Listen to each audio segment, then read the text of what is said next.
sebelum kita mulai ada baiknya kita berdoa dulu. Kalau mau kedua kelas memimpin doa.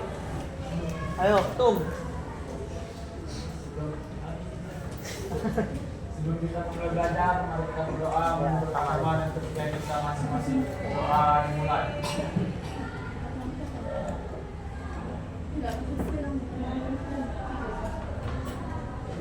Doa selesai. Oke. Terima kasih. Nah, selanjutnya manajemen waktu. Ayo. Satu orang. Apa manajemen waktu? Ayo aktif dong. Ini udah kelas 11 loh. Malu loh sama kelas. Udah kelas 11. Tadi kami di kelas 10 aktif anak-anak. Sesuai. Satu orang aja. Siapa yang juara satu di kelas ini? Siapa? Ayo, mungkin kakaknya dulu sebagai contoh. Manajemen waktu yang nggak tahu apa?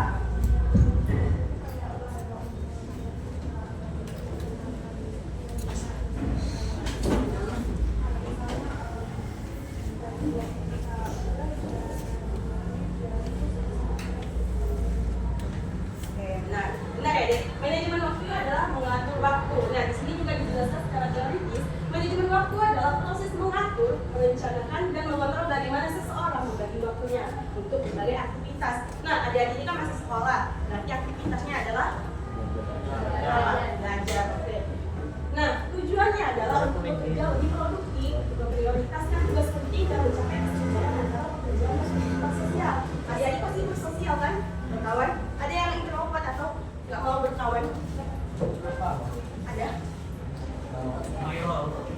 Nah, kita manusia adalah makhluk sosial. Ada baiknya kita berinteraksi kepada manusia lainnya atau makhluk lainnya. Nah, itu antara membagi waktu antara pekerjaan dan kehidupan sosial. Karena adik-adik masih siswa dan tugasnya ada belajar, jadi bagaimana cara adik-adik mengatur waktu belajar dan bersosialisasi kepada teman-teman, keluarga, sama siapa lagi? Ayo. Oke. Selanjutnya, nah, mengapa manajemen waktu itu penting? Kenapa? Kenapa kakak melakukan ini? Kenapa kita membahas manajemen waktu? Bisa dilihat di sini. Yang pertama adalah mengurangi stres. Sama seperti materi sebelumnya, mengurangi stres. Lebih mudah menangani tugas-tugas tanpa terburu-buru. Ada nggak tugas-tugasnya yang paling susah? Mata pelajaran apa? Oke, kimia. Tugasnya susah di mana sih? Karena banyak tabel-tabelnya ya, rumus-rumusnya apa?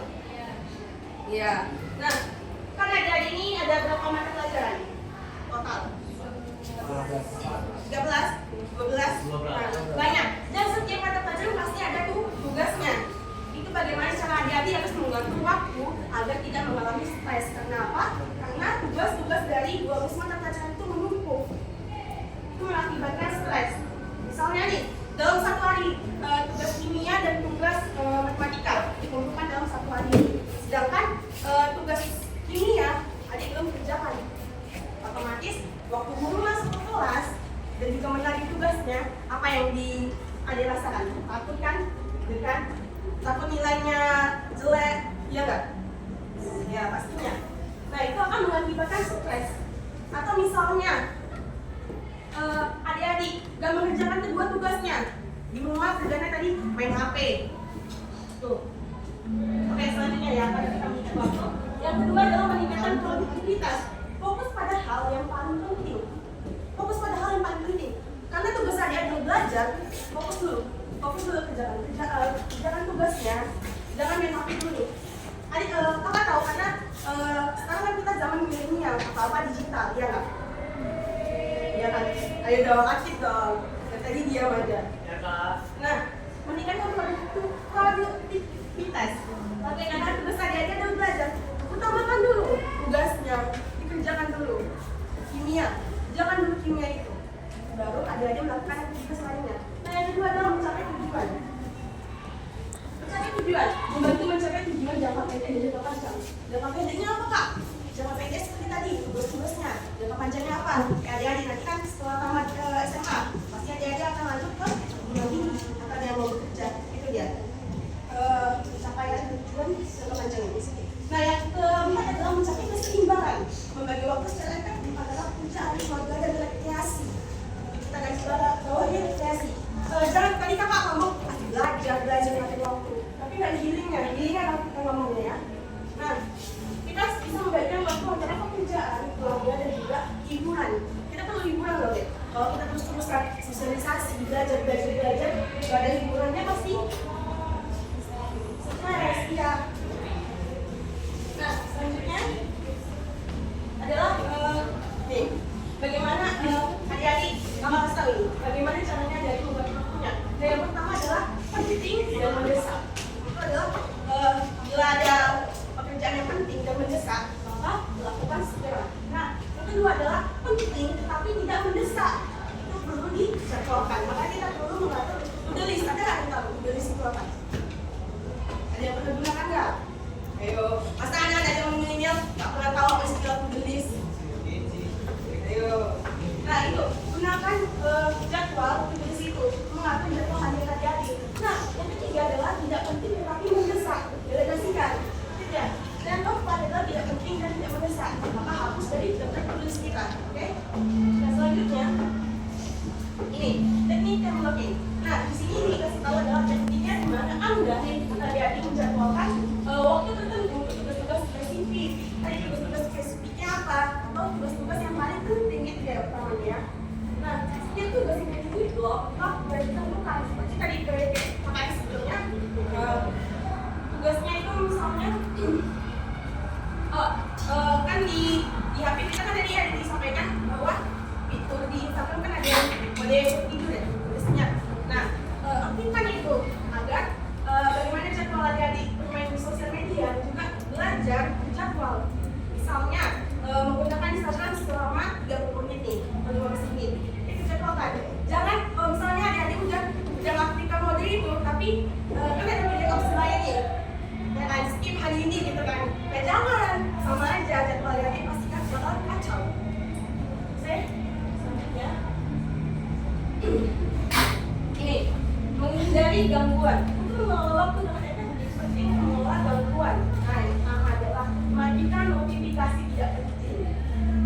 Matikan notifikasi tidak penting. Kalau misalnya ada yang punya adiknya 1 atau 5, ada nggak yang punya 5 yang ya?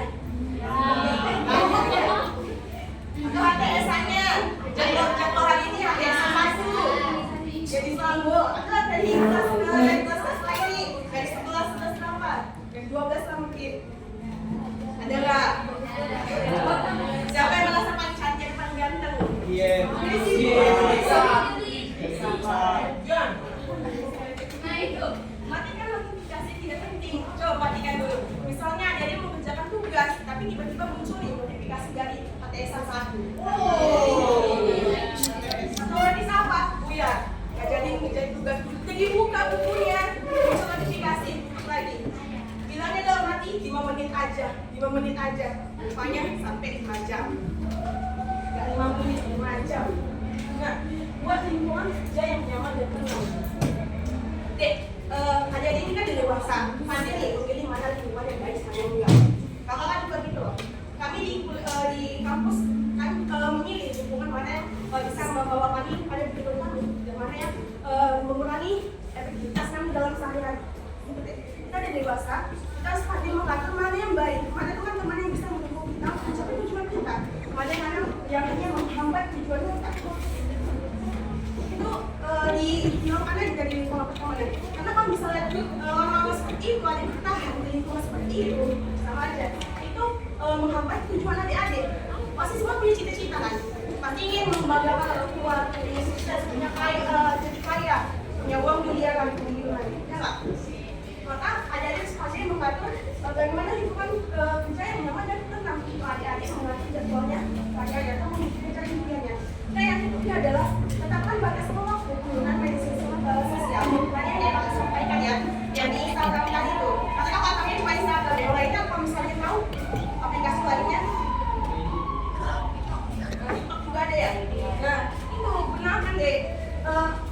Fitur-fitur dari aplikasi itu gunakan, manfaatkan. Karena kita bisa mengatur bagaimana kita menikmati fitur-fitur tersebut, aplikasi tersebut, dan bagaimana kita membatasi pemakaiannya. Jangan sampai karena kita menjadi konsumennya, kita terbawa gitu. 5 jam. Akhirnya apa tujuan kita? Ya, sosialisasikan. Oke, selanjutnya. Nah, pentingnya istirahat. Pentingnya istirahat. Adik-adik perlu juga mengatur waktu, jangan kegiatan misalnya satu hari itu Bisa itu. banyak lama, masak atau kerja lah yang lainnya ya kan. Istirahat tempat tidur, sekolah atau jam 8 jam 7 kita harus sekolah. Itu maka dalam tugas itu adik-adik perlu juga mengatur waktu istirahat. Kapan nih? Istirahat dari kegiatan sosial, kegiatan organisasi, kegiatan belajar. Adik-adik perlu juga healing dengan teman-teman sekalian. Misalnya hari Minggu kan nggak sempat sekolah nih kan. Nah, waktu jadwalnya hari Minggu kami kesini. Kemana biasanya kalau zaman sekarang nih anak-anak rekreasinya? Beda-beda aja. Main warnet.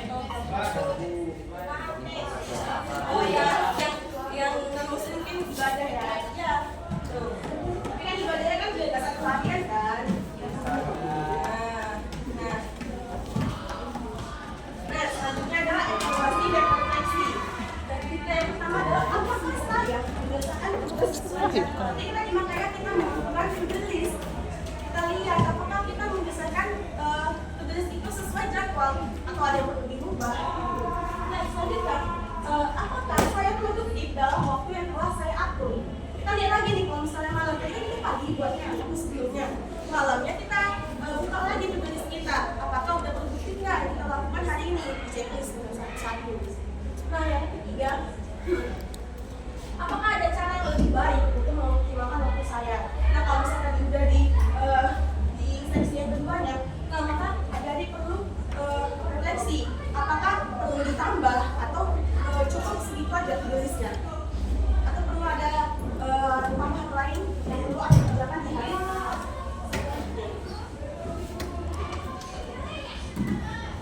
Nah, ini ya. Jadi di sini ada kata-kata mengelola waktu secara efektif adalah keterampilan penting yang dapat meningkatkan kualitas hidup. Oke, kita langsung masuk video aja ya. Video.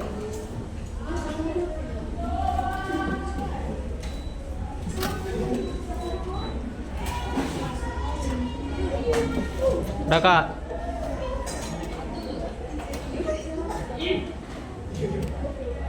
Coba bayangkan jika kita membaca 1 jam dalam sehari tentang sejarah ataupun tentang bahasa, Gak kelihatan layarnya. tentang ilmu pengetahuan dan masih banyak lainnya.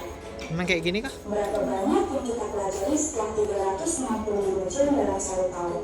Seberapa banyak kita baca dan yang kita dapatkan? Jika ada yang berkata, saya tidak punya waktu untuk membaca, untuk belajar ataupun mengerjakan tugas, itu terdengar seperti kita tidak ada kemauan untuk berubah menjadi yang lebih baik. Kita mempunyai waktu 24 jam dalam sehari. Kita tidur 6 jam sehari. Jadi masih mempunyai waktu 18 jam tersisa dalam sehari. Rata-rata orang belajar, bekerja dan menjalani aktivitas sekitar 8 sampai 10 jam.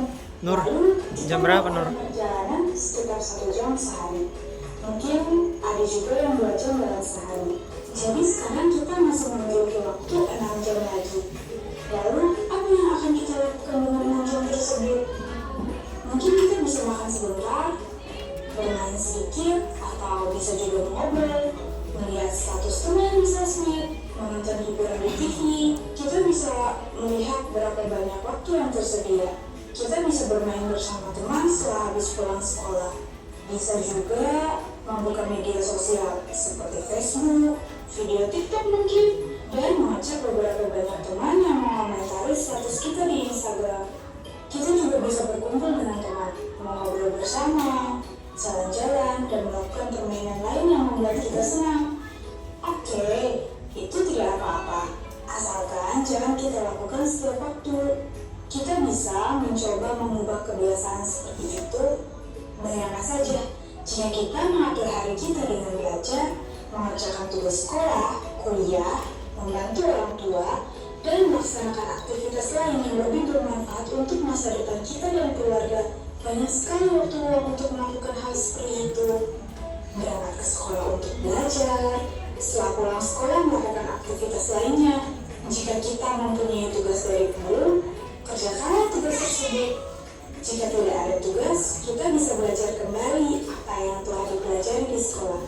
Kemudian, dilanjutkan dengan membantu orang tua, membersihkan rumah, serta membantu tugas-tugas orang tua di rumah. Bayangkan, jika semalam kita membaca 2-3 jam, lalu berapa jam ilmu yang kita dapat selama sekian hari? Berapa ilmu yang didapat selama 1 tahun? Tidak ada ilmu yang percuma, tidak ada pengetahuan yang tidak bermanfaat. Maka dari itu, mari gunakan waktu kita sebaik mungkin. Jangan membuang waktu, tenaga, dan pikiran untuk hal yang sia-sia. Fokuslah pada hal yang menjadikan diri kita bernilai. Jangan katakan masih ada waktu. Lakukanlah segera, gunakan waktu kita dengan bijak supaya tidak ada 1 menit. Nah, itu tadi. Tidak ada ilmu yang sia-sia, dan juga tidak ada waktu yang sia-sia. Oke? Kita kalau mau adik-adik sekarang buat jadwal hariannya nih. Ayo keluarin kertas dan bukuan lagi. Aduh. Coba buat jadwal hariannya. Singkat aja. Dari bangun sampai nanti tidur lagi.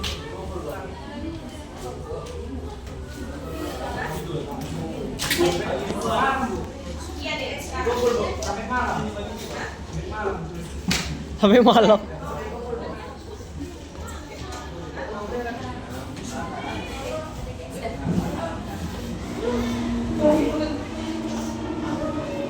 Ingat ya adik-adik, harus pandai mengatur waktu. Karena kesuksesan itu bukan orang lain yang menentukan, diri kita.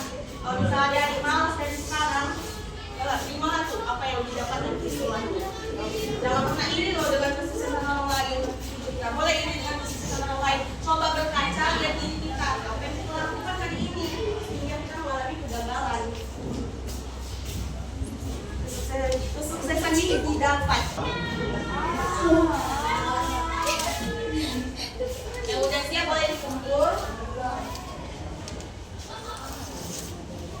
Kalau mau buat jamnya itu nggak apa-apa, jam 8. Kalau enggak, ya udah.